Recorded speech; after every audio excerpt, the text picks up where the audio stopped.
categories. From Global's newsroom for LBC, I'm Caroline Rundell.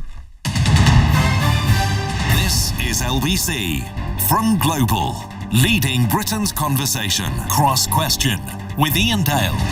Hello, very good evening. It's 8:03, time for Cross Question, LBC's weekly political panel debate show. You can watch us on the LBC website at lbc.co.uk, the LBC YouTube channel, Facebook feed or Twitter feed as well. And if you're watching right now, you can see me being bribed. I got given this just now by David Dat Van Day, who is joining us on the panel. He is one of the duo Dollar, but he's now a Conservative councillor in Thurrock. Konstantin Kisin is with us, comedian and free speech campaigner. Simon Marks, you will know, LBC's Washington correspondent, and Suella Braverman, good friend of the programme, Conservative MP for Fareham and former Brexit minister. Well, there is lots to ask them about this week, so do get your calls coming in 0345 6060 973. 0345 6060 973. Tweet at LBC. Text 84850. Cross Question with Iain Dale on LBC. Well, let's welcome to the panel and let's go to our first caller, who's Jack in Liverpool. Hello, Jack. Hello, good evening, guys. Evening. What would you like to ask?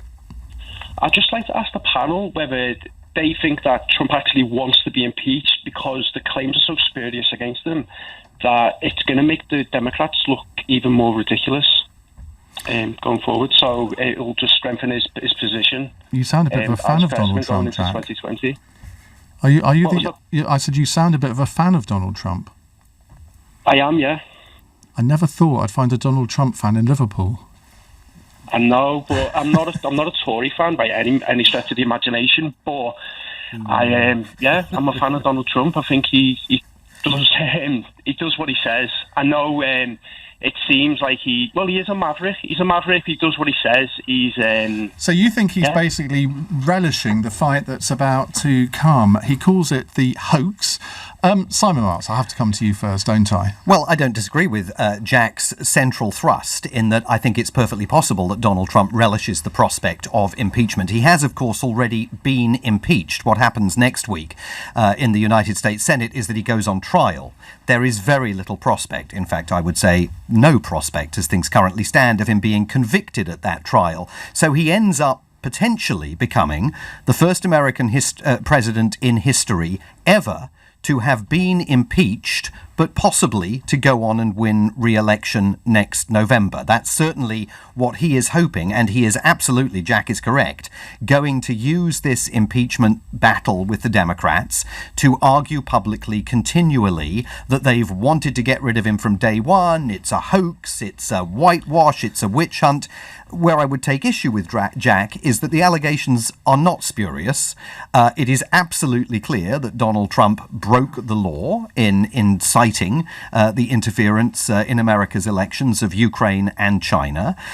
This is not, in fact, an impeachment witch hunt. These are very, very serious charges that he's facing, and arguably any previous president would have been ousted from power as a result of these kind of allegations, but because, as Jack observes, he is a maverick who's rewritten the rule book of American politics and the American presidency. He's managed to line up Republicans in the US Senate, who of course are in the majority there behind him, and it seems inconceivable this Wednesday evening in London that at the end of the next 2 weeks of trial in the United States Senate, he's going to be convicted and then have to leave office. So I think he's relishing the fight, but I don't think that any president particularly enjoys knowing that when their obituary is finally written in the newspapers, the first paragraph will note that they were impeached. Konstantin Kisin, what do you make of this? Well, I'd like to be the contrarian, but I find nothing to disagree with so far. I just find it quite funny that Jack wanted to distance himself from the Tories, but was a fan of Donald Trump. Maybe the Tories are that toxic a brand in Liverpool. I don't know. Yeah, they are. But no, I think Jack is absolutely right. I mean, I'm not sure that Donald Trump is relishing being impeached. As you say, it probably tarnishes his reputation.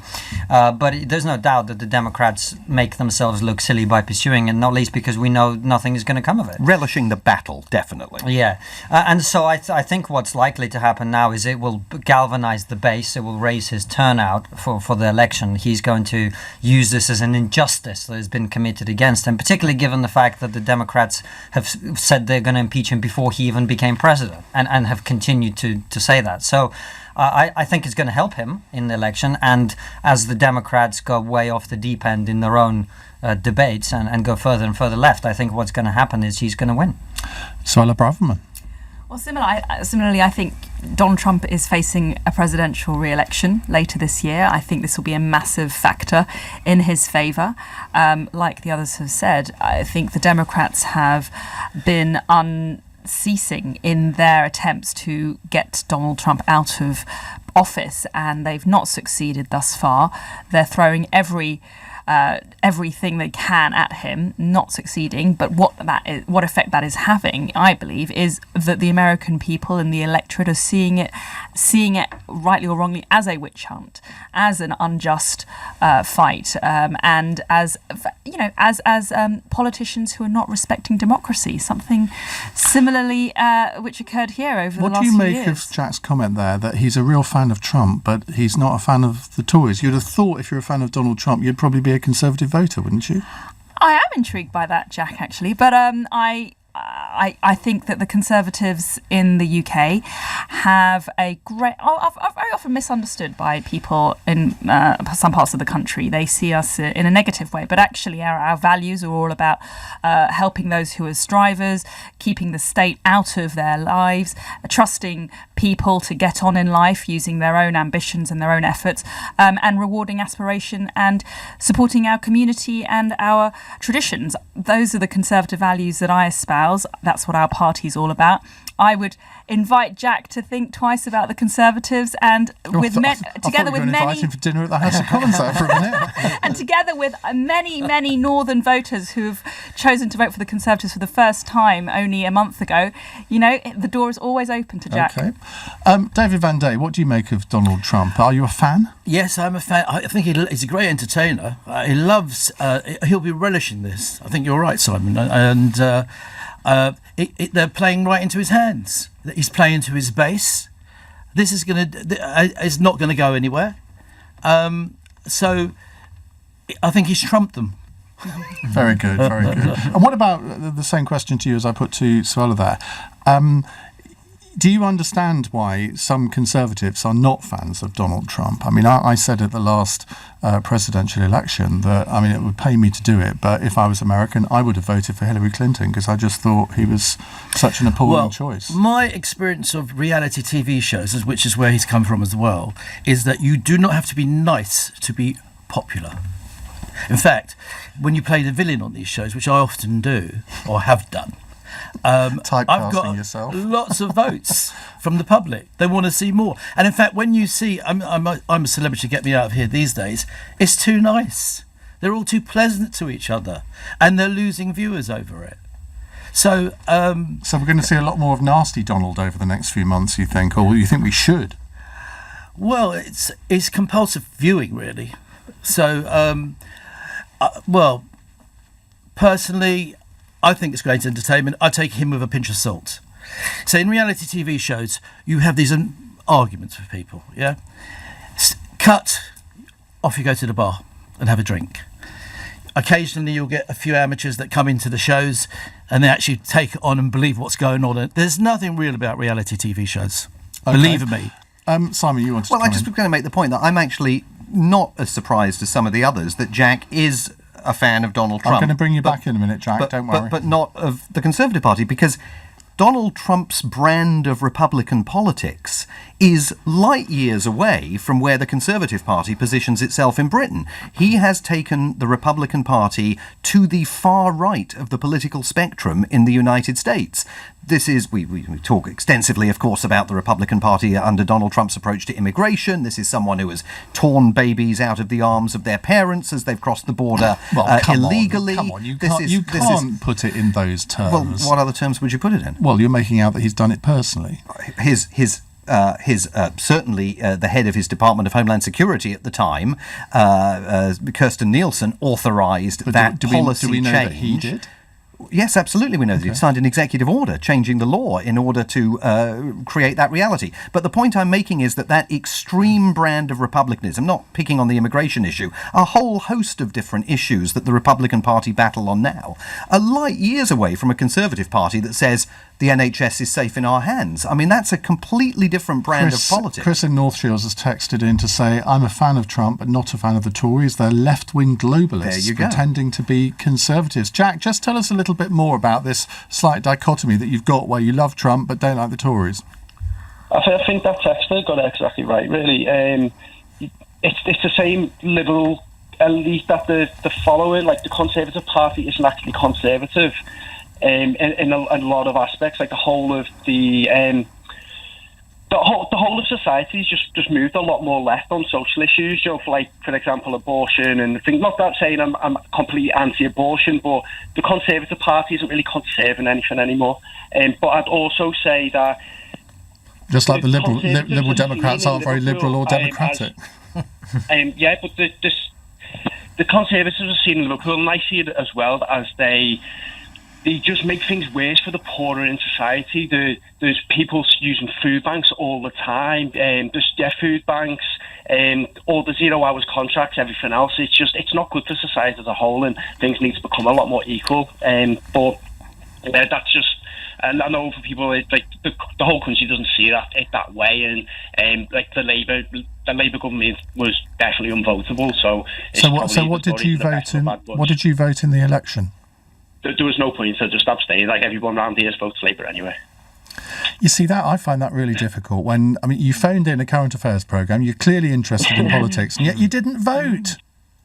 Honestly, in Liverpool, it's 95% Labour. But it always will be if you don't vote. And there's no point.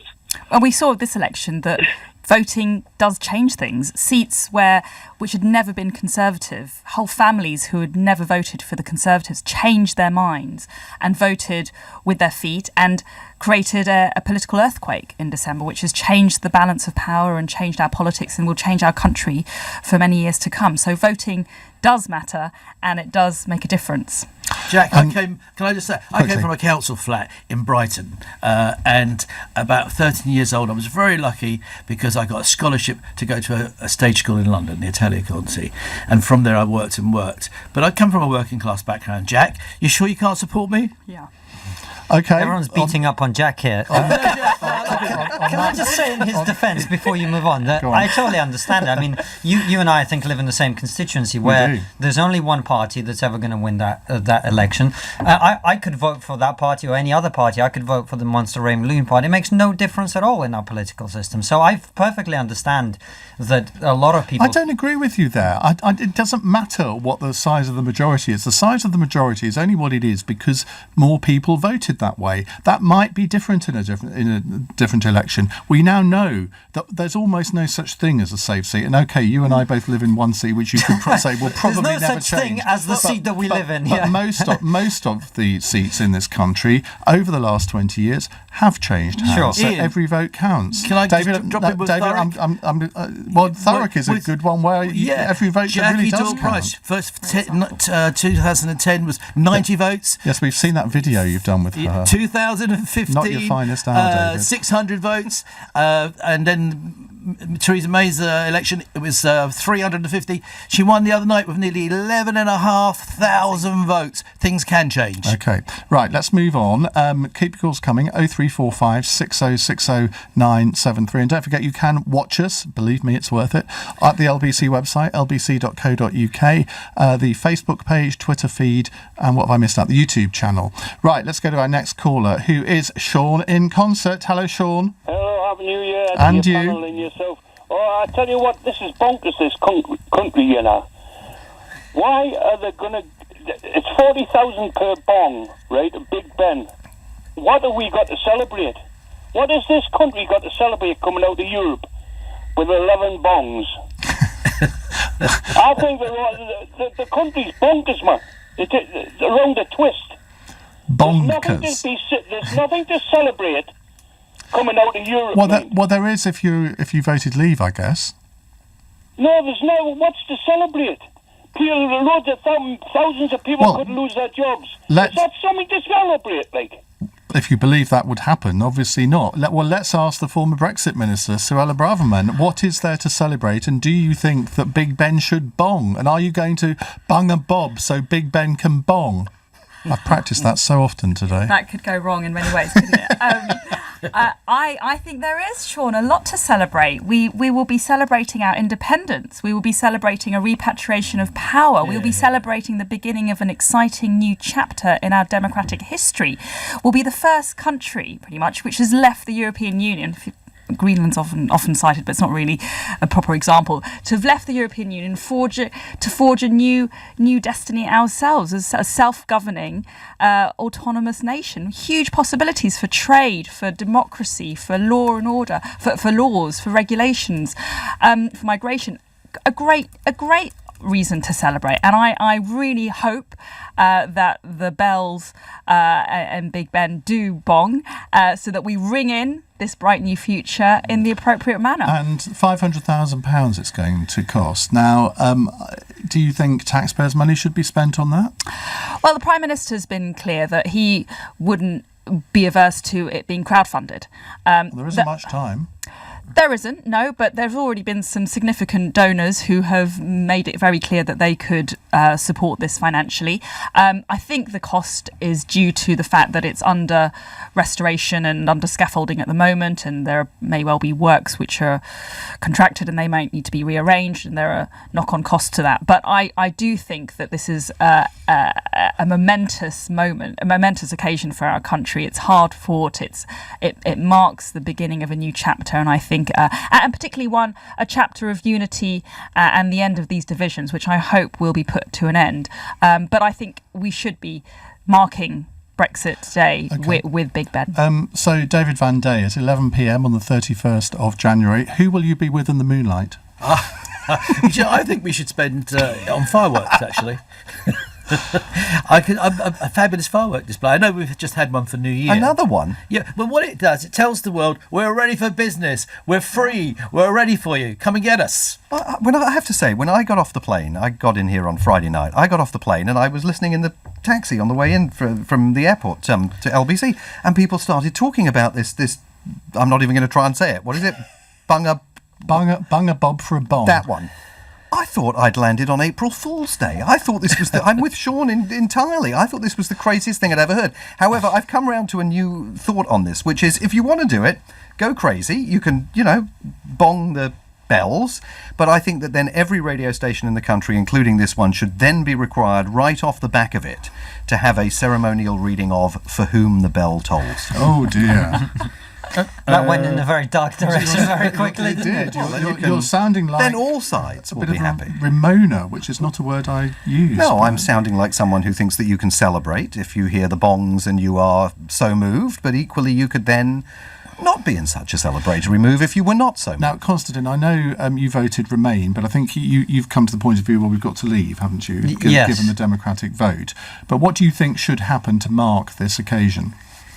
I don't know, it does feel a little bit like rubbing it in for people, and I say this as someone who's entirely behind now leaving, as you say.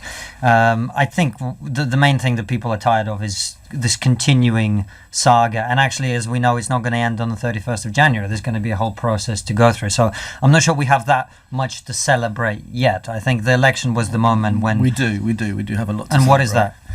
Well, that we're out. Well, we're not. We're still in. This is my point. Legally, we'll be no longer a member of the European Union. That is a big step. That's a big step. Which is fine. But my point is the process is going to continue for a number of years, I imagine, right? So we're not going to be actually out. This is the first step outwards, and it's taken us a lot of time and effort to get there, and a lot of pain, I would say. And I think the country deserves a bit of a celebration for having succeeded in this. Right. I think we need to find a way to move on together, actually, is my opinion. But okay. There we go.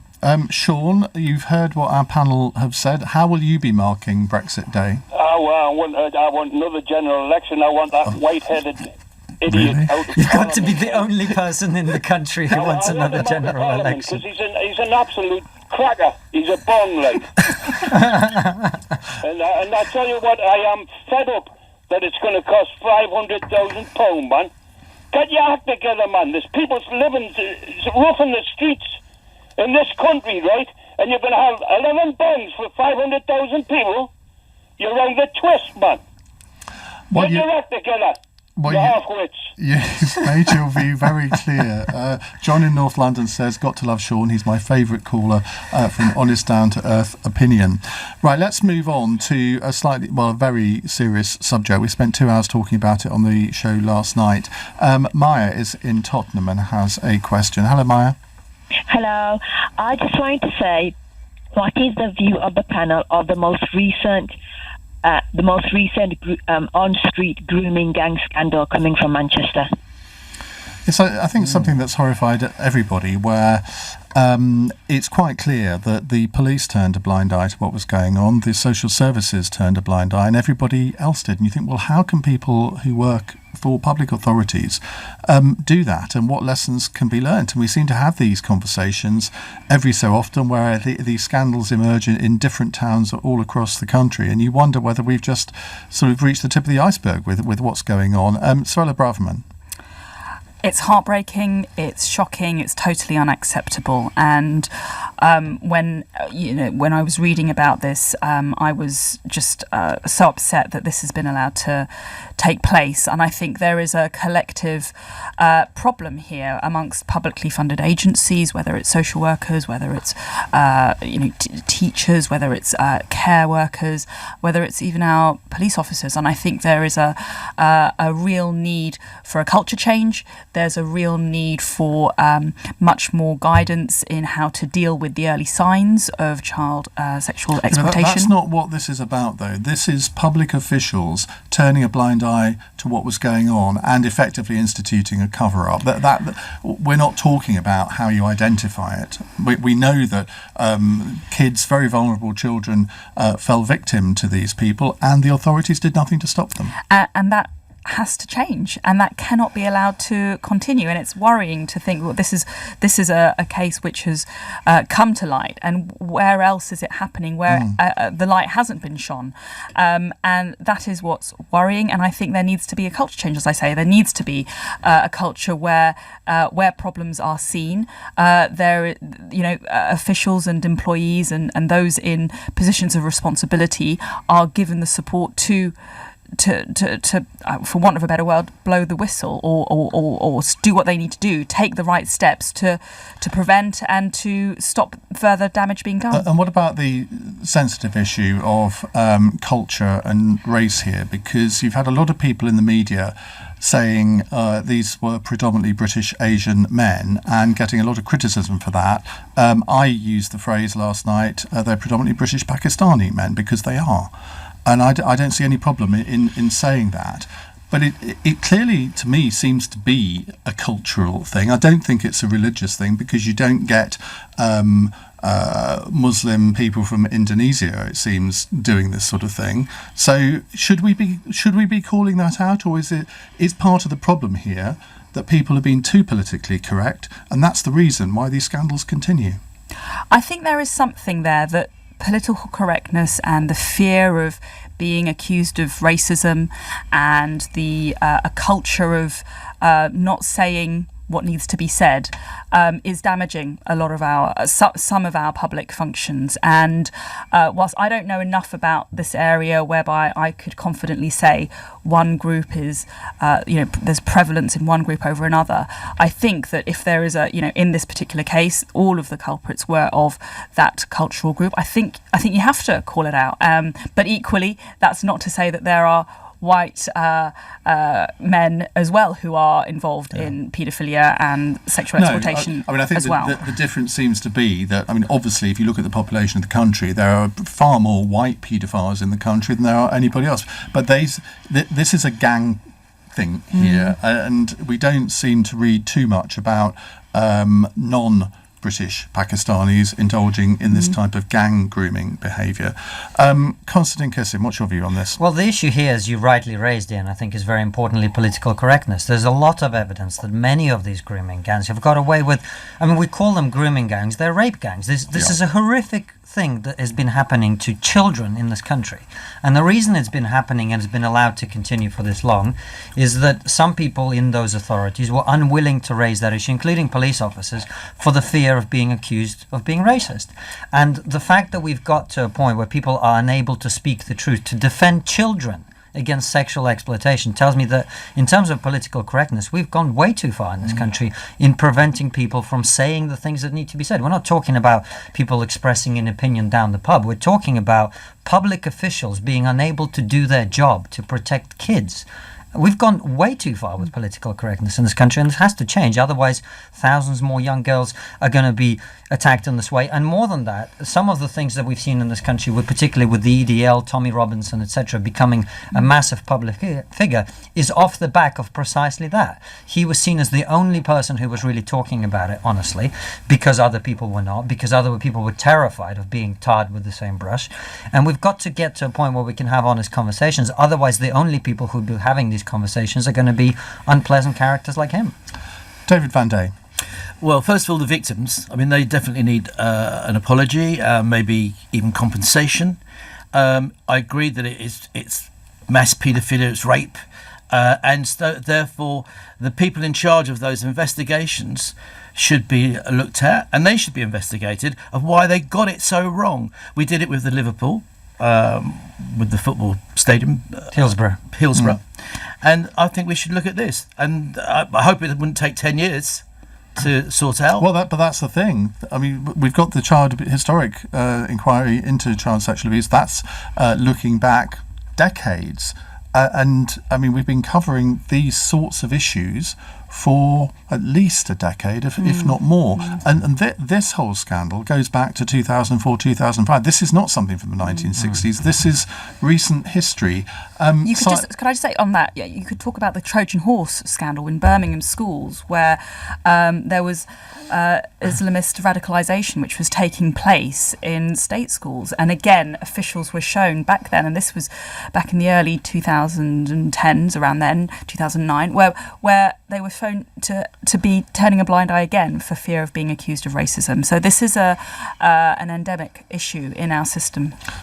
What's the situation in the United States? Is this sort of thing happening there? Well, it's happening everywhere, but we're not in the United States talking about it in these terms and with this degree of regularity. And there are different challenges in some communities in the United States. You know, you've got polygamous communities in some parts of the country where abuse often occurs, sometimes absolutely ritual abuse. And again, there are issues of policing and issues of making sure that, people can get to authorities and actually make complaints that then spark action.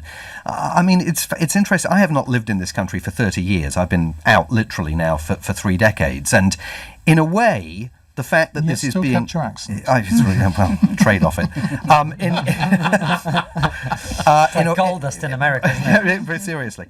But in a way, I find it actually refreshing that this question is being raised by Maya, that this conversation is happening, because I grew up in a Britain where these things were undoubtedly happening, and they weren't just happening in individual communities, and there was no avenue for a conversation about it. I think in a post-Jimmy Savile Britain, I think you're at least now having the conversation. It is obviously utterly tragic when you hear about cases like this, and particularly you realise that there are tonight in some pockets of the UK youngsters who are suffering like this, saying to themselves, how on earth do I get out, report this to the authorities and be taken seriously when I make that report? And that is still a massive challenge for the country. I would just say with the benefit of sort of viewing this from afar for 30 years, the country's come a long way. It's got a long way further to go. OK, thank you very much. We'll come back to our panel in just a moment. Keep your calls coming, 0345 6060 973. It's 8:32, time for the news headlines from Caroline Rundell. Donald Trump's now officially to go on trial in the US Senate.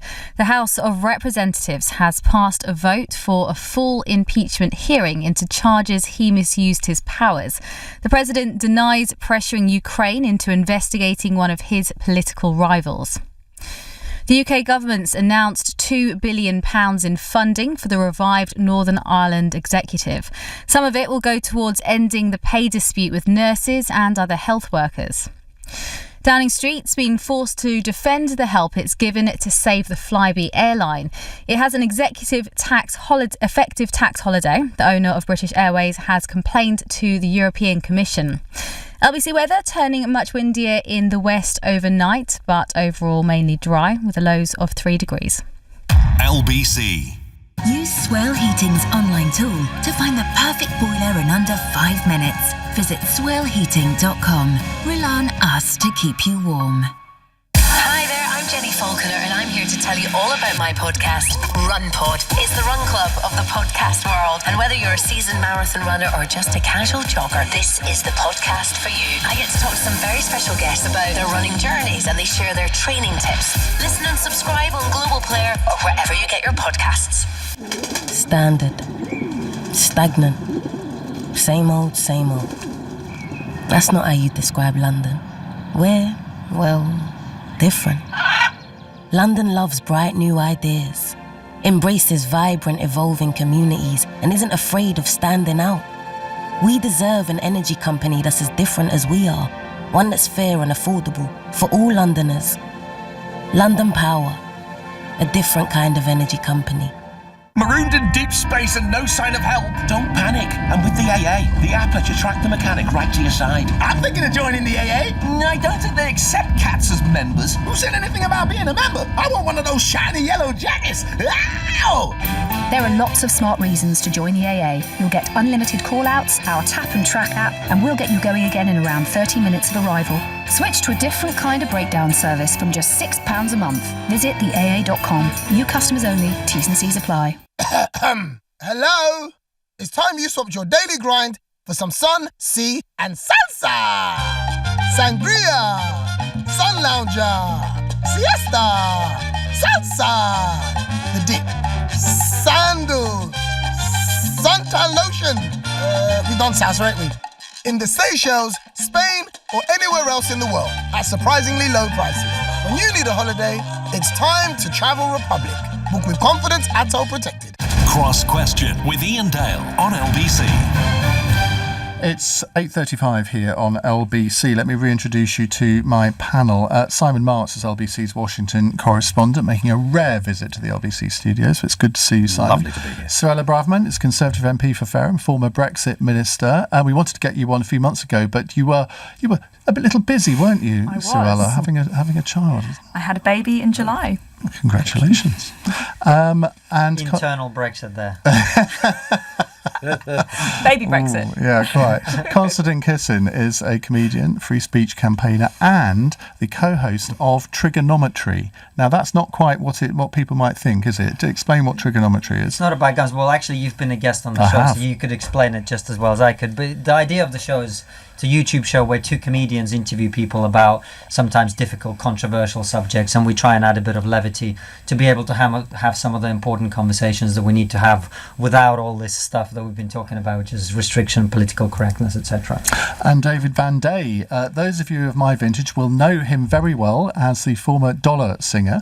He's now a Tory councillor in Thurrock. How do you get from being a really successful singer and showman to be a Tory councillor? Well, funny enough, not just you are an 80s fan of music. There are many members of Parliament that are. And in Thurrock, there's a lady, Jackie Dore-Price, is our MP there, who's a big 80s fan. And we met at a do in Thurrock, because I'm living in Thurrock at the moment. My ward, actually, is Aveley and Uplands. Hi to all those listeners there. Thank you for voting for me. Sort of we got together. I mean, I dabbled in politics in 2007 in Brighton, and I stood down there. I did some PR for them. We had a Labour council at the time. We turned it over completely to a Conservative council back in 2007. And so, when I was young, I wouldn't be interested in politics at all, right? 30 years ago, couldn't have cared less about it. And the things I would like to have done then, I would hate to do now, and I like politics now. And all the shows I watch are, political shows. That's all I'm particularly interested in. I don't like soaps, don't like the quiz shows, they're on. Trigonometry is the show for you. Is it really? No, it really is. I've seen some of your clips and they're very good. Maybe you should have him on as a guest. Yeah. Right, let's go to another caller. And by the way, you can watch us on Facebook, Twitter, YouTube, and the LBC website at lbc.co.uk. Luke is in Bromley. Hello, Luke. Hello, good evening again, Ian. Hi. Right, my question is, how can we best support businesses in the UK, especially SME, small to medium enterprises, to ensure that they thrive, to ensure that they can employ people, really do well, be profitable, and not be stung by the big ones. I actually won Entrepreneur of the Year, UK Entrepreneur of the Year 7 weeks ago.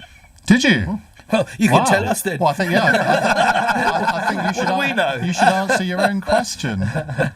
Well, yeah, it's great to receive support, to be honest. I mean, I'm actually just been made global ambassador for the international awards as well, Awards International. So I'm going to be sending this message around the world. But I think we've spoken before, haven't we? You used to phone into our business hour.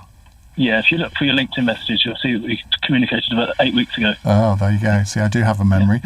Konstantin Kisin, now you're kind of a small businessman in some ways, aren't you? I love how you've gone to the no one else knows what they're going to say, and you've gone to the comedian. At least it'd be funny.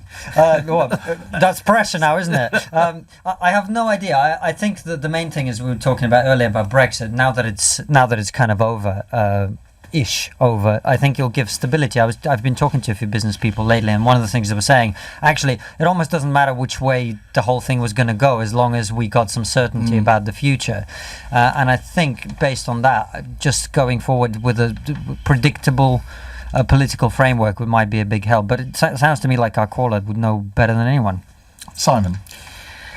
You run a big business. I run a medium-sized business, Ian. I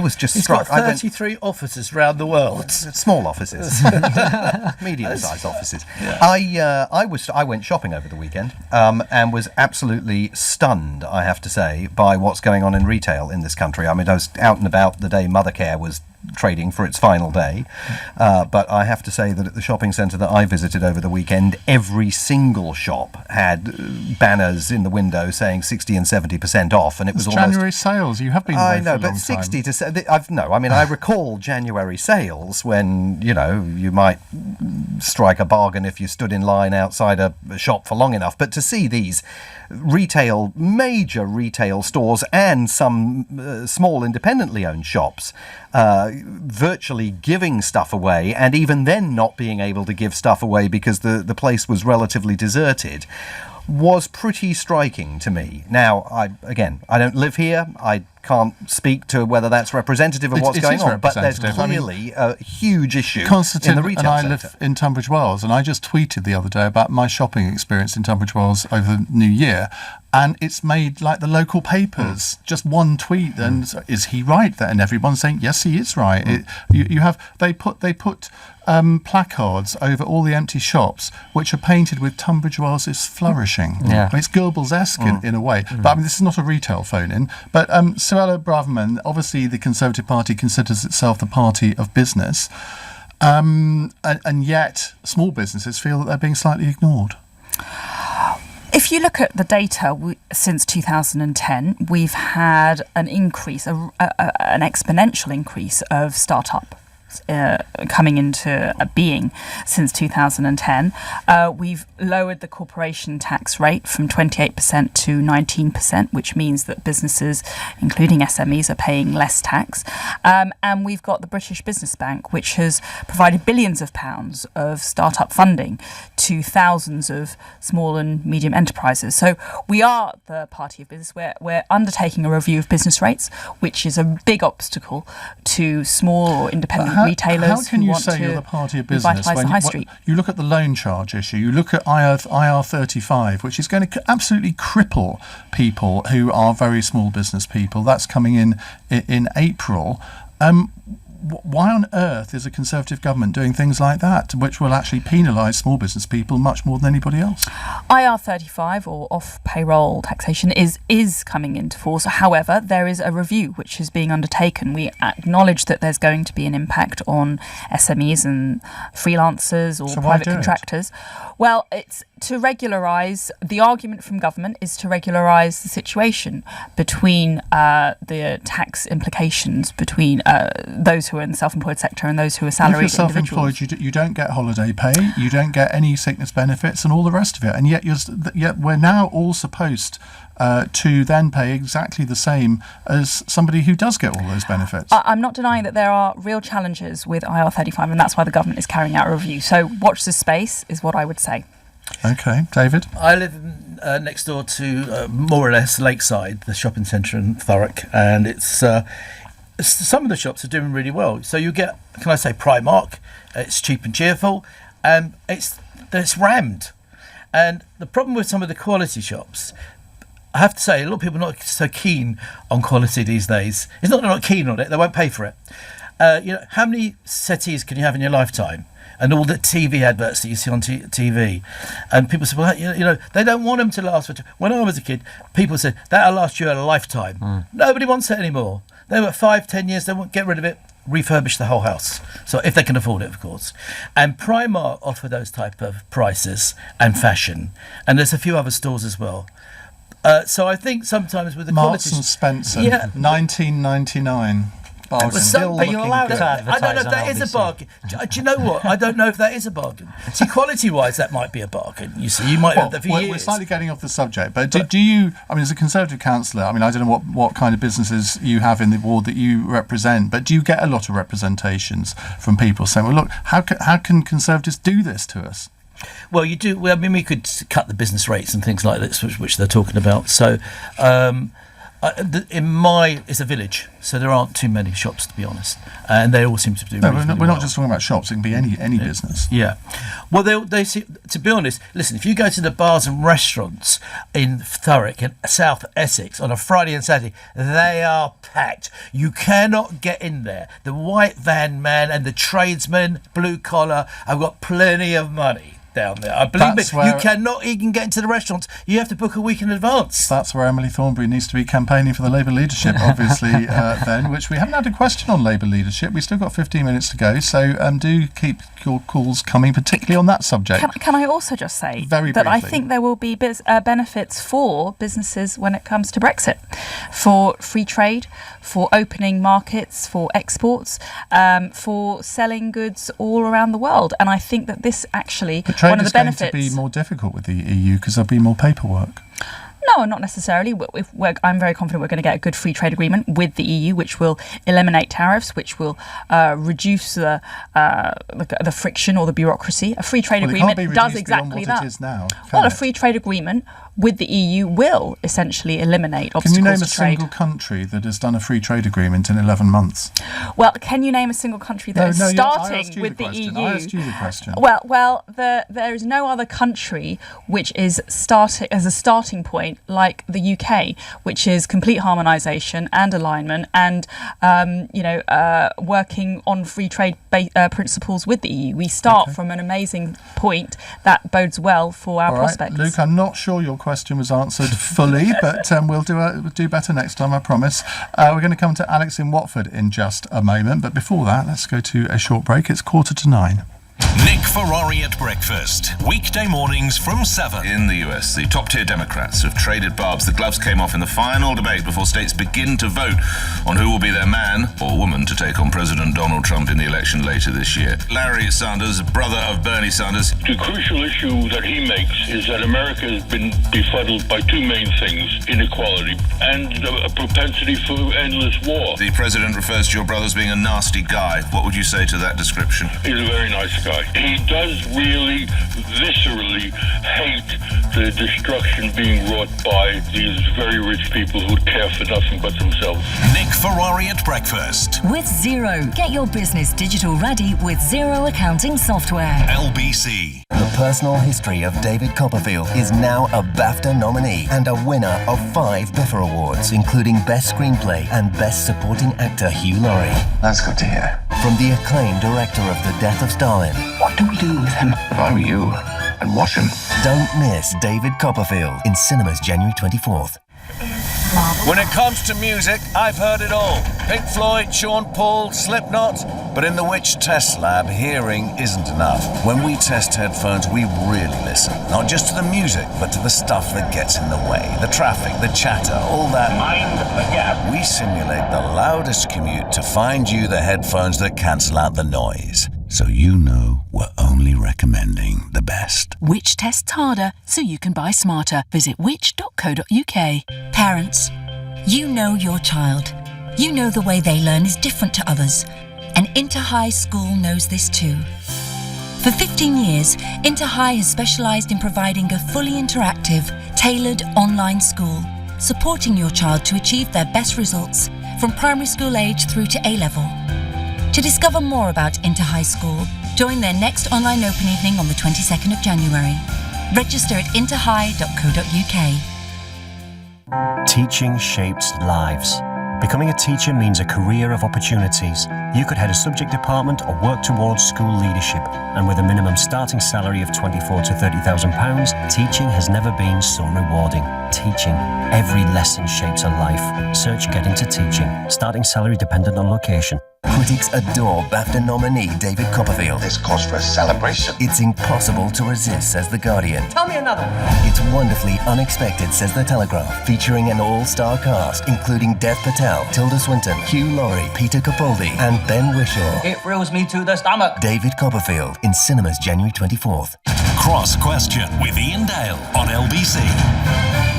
It's 8:48 here on LBC. Our panel tonight, David Van Day, Konstantin Kisin, Simon Marks and Suella Braverman. Let's go to our next question. Alex is in Watford. Hi, Alex. Good evening, Ian and the panel. Does the panel and Ian agree that President Trump is correct when dealing with Iran and world peace? Well, David. Well, I think he certainly... I don't know if he called their bluff the other day. Soleimani was threatening, I believe, American citizens or American soldiers. And under that rule, I believe he's got the right to defend him, the We've seen country. no evidence, though, that the US has put forward on that, have we?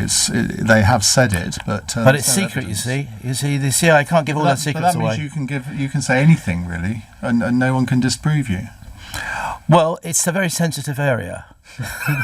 This is true. But no, I mean, we shouldn't mock, because the upshot of that was, of course, they misfired to the plane that got shot down, which is awful and terrible. People say, is the world more dangerous now because of it?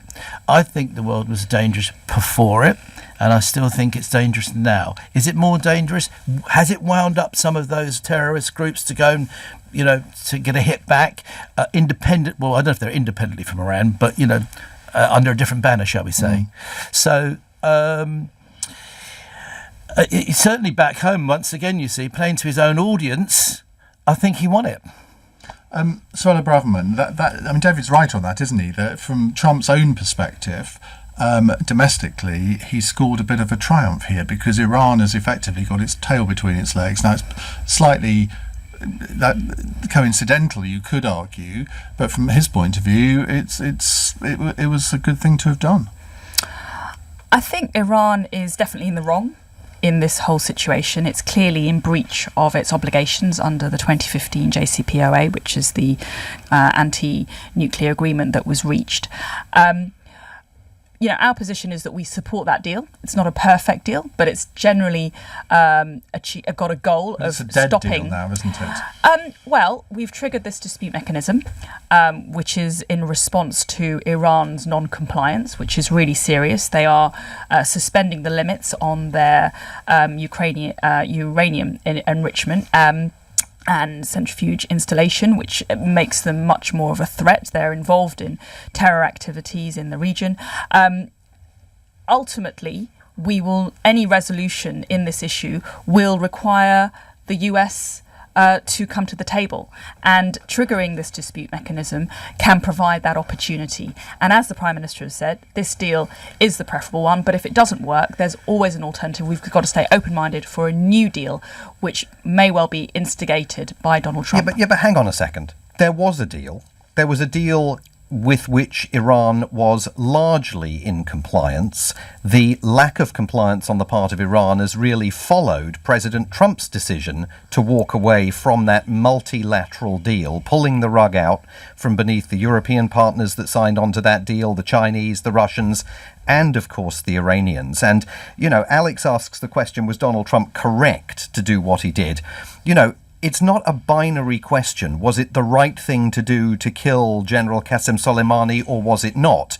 The question is, why did you do it? And what we have witnessed over the last 5 or 6 days is the Trump administration's claim that General Soleimani was, in President Trump's telling, planning an imminent attack against 4 American embassies, absolutely, completely collapsing under the weight of all the available evidence and testimony that's been provided by his own Secretary of State, his own Defence Secretary, and other leading figures within his administration who say, well, we never saw that intelligence. Well, if the President saw intelligence that they didn't see, there's something seriously wrong going on in the kingdom of Donald Trump.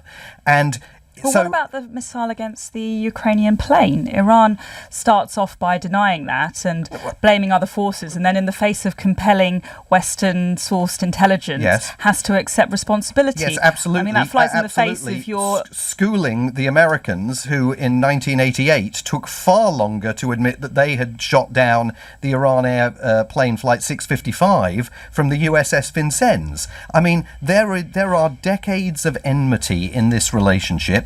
There's no question that Donald Trump, in classic Donald Trump style, has thrown all the cards into the air. And, you know, you've seen the protests against the regime in Iran over the last few days. That equally would have been unthinkable prior to the killing of Soleimani. But the difficulty here is that, again, it's not a binary question. He's redefined the approach that a president can take to foreign policy by saying on Twitter the other day, at the end of the day, it doesn't matter whether General Soleimani was planning to blow up American embassies or not because of all the bad stuff he's done in the past. Well, it doesn't matter why I'm doing this, just trust me while I do it. That's not the litmus test for an American president with the checks and balances that exist in the system, the power of Congress to demand explanations, to condition in part what any president does. That's not the way the system works. This is a new foreign policy doctrine. Well, that's an interesting way of looking at it, because Barack Obama killed more people with drone strikes than any president in history. Absolutely. So we live in a world where the United States uses its military power as it wishes and kills whoever it wants without any judicial process.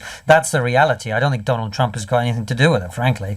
If any other president, Democratic or otherwise, was in power now, they'd be doing exactly the same thing, and have been bombing weddings in Pakistan with no... They didn't kill General Soleimani. George W. Bush didn't kill him. Barack Obama didn't. They debated it, and they concluded that the consequences and the repercussions of doing it outweighed the benefit of removing him from the battlefield. They were too busy bombing weddings in Pakistan. I mean, this idea that this is just some Donald Trump phenomenon, actually, I think he's been using them a lot less than any other president. No, Konstantin, I disagree. The Donald Trump phenomenon is the phenomenon where you say, I can do whatever I like regardless of any intelligence that may support what I'm doing. I'm not defending in any way Barack Obama's use of drone airstrikes, because he copyrighted the idea, you know, and particularly his chief of staff, Dennis McDonough, who bears an enormous degree of moral blame for what went on during the Obama era. But those were, in the vast majority, intelligence-driven decisions. This one wasn't. I don't really think we know that, though, Simon. What we know is that a lot of people were killed by drone strikes, and no explanation was given to the public whatsoever. And as Iain says, when that explanation isn't given, we have no idea who was killed or why, actually.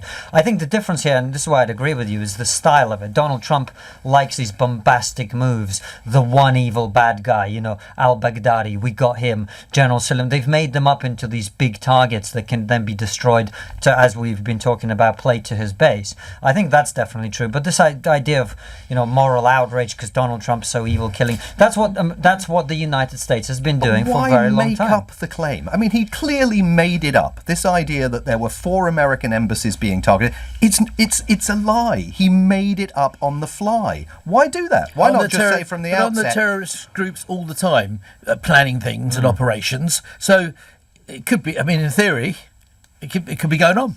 And what isn't made up is that we've got decades of a brutal, repressive regime in Iran. Clear alliances with Hezbollah, Hamas, obviously Al-Quds, funding terror groups in Yemen, Syria and Iraq. Complete destabilisation in the region caused by Iran. And you know, and breach of this treaty, which is there to stop Iran making these nuclear capabilities. I think in the face of that, there is a clear case, yes, for diplomacy, but also I think it's very difficult to blame the US. So wait a minute, is it the British government's position now that Donald Trump was right to pull out of the Iran nuclear deal? I'm saying that we support that deal. And we are going through the mechanisms in that deal. And that's our preference. That deal is there to try and prevent the escalation that we're seeing. However, ultimately we've got to be realistic. And if there is another deal that can succeed where this one has failed, then we're open to that. Not that Donald Trump has actually proposed another deal, it has to be said. I think we're at a crossroads for Iran. There's a real opportunity, actually, for the moderates, now that Soleimani is no longer there, to take a leadership role over the hardliners and actually see this as as I say, an opportunity to re-engage with the West. Right, let's finish off with a text from Ben in Brighton who says, Ian, it was announced yesterday that Billie Eilish, have I pronounced that right? Eilish, is going... What? Singer. Billie Eilish. Eilish. I don't know. I've never heard of her. Is going to write and record a theme song for the new James Bond film. Could you ask the panel if they're happy with the choice, and if not, who they would rather nominate? And I'll also ask you for your favourite Bond theme as well. Konstantin, let's start with you. Well, as a Russian, I avoid watching Bond films. It is not a good experience. You'd be a good Bond villain, wouldn't you? Yeah, I probably would. But no, it's a very depressing experience. Always you see gangs of Russians go, oh no, I'm dead again. That's basically it. So I don't tend to watch them. I think watching Bond films as a Russian is a little bit like watching the England football team play if you're an English supporter. At every World Cup, you know what's going to happen, but you've still got that little bit of hope, you know what I mean? So no, I avoid Bond films as much as I can, and so I can't answer the question, I'm afraid. Very disappointing start to this round of answers. Simon Marks. There's only one Bond film, Goldfinger, and there's only one Bond singer, Shirley Bassey. Oh. Actually, there's another one. You got another one? No, that's where I'm stopping. Are you going to stop there? Have you heard of Billie Eilish? I'm bound to say I haven't. I have, and I've I'm heard not it. hip to the popular Okay, culture. David. Is it a she? No, because my daughter's in the pop business, and then I go, this girl was. I'm sure it was a girl, actually. I think it is. And I think we know that much. And I thought she was pretty good. And she wouldn't have got the job, let's face it, if she wasn't going to sell billions of, streaming or whatever they do these days. But all I can say, my favourite, of course, you said about singers, is who Frank Sinatra said was the best singer in the world, other than himself, of course, was Matt Monro. And he had a track called Constant. Get off the phone, Constant. Sorry, mate. From Russia with Love. Yes. Okay, and that was a beautiful track. Nicely done. Well, I think Sean Connery was the best Bond, so Goldfinger has my vote. But since you said that already, Simon, I'm going to have to go for Daniel Craig, who is my second favourite Bond. I would have been there with you. And didn't Adele sing one of his songs, which was pretty good, and she's an amazing singer. But I have to confess, I don't know who Billie Eilish is. No, I'm just looking at the track list of Dollar's greatest hits to see if I could see a song that would make a good Bond title. Handheld in black and white, possibly. I'm not sure any of the others do. Give me back my heart. Yeah. Well, let's finish on that. Let's finish off with that group hug. Give me that. It's a brilliant song, actually, particularly the ending. Suella Braverman, thank you very much. Simon Marks, Konstantin Kisin, and David Van Day. In a moment, we're going to be talking about Flybe. It's 9 o'clock. On your radio, on Global Player, and Play LBC. leading Britain's conversation. This is LBC.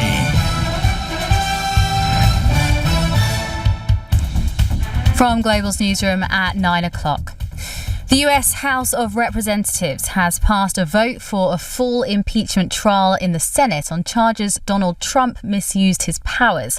The president denies wrongdoing by pressuring Ukraine into investigating one of his political rivals.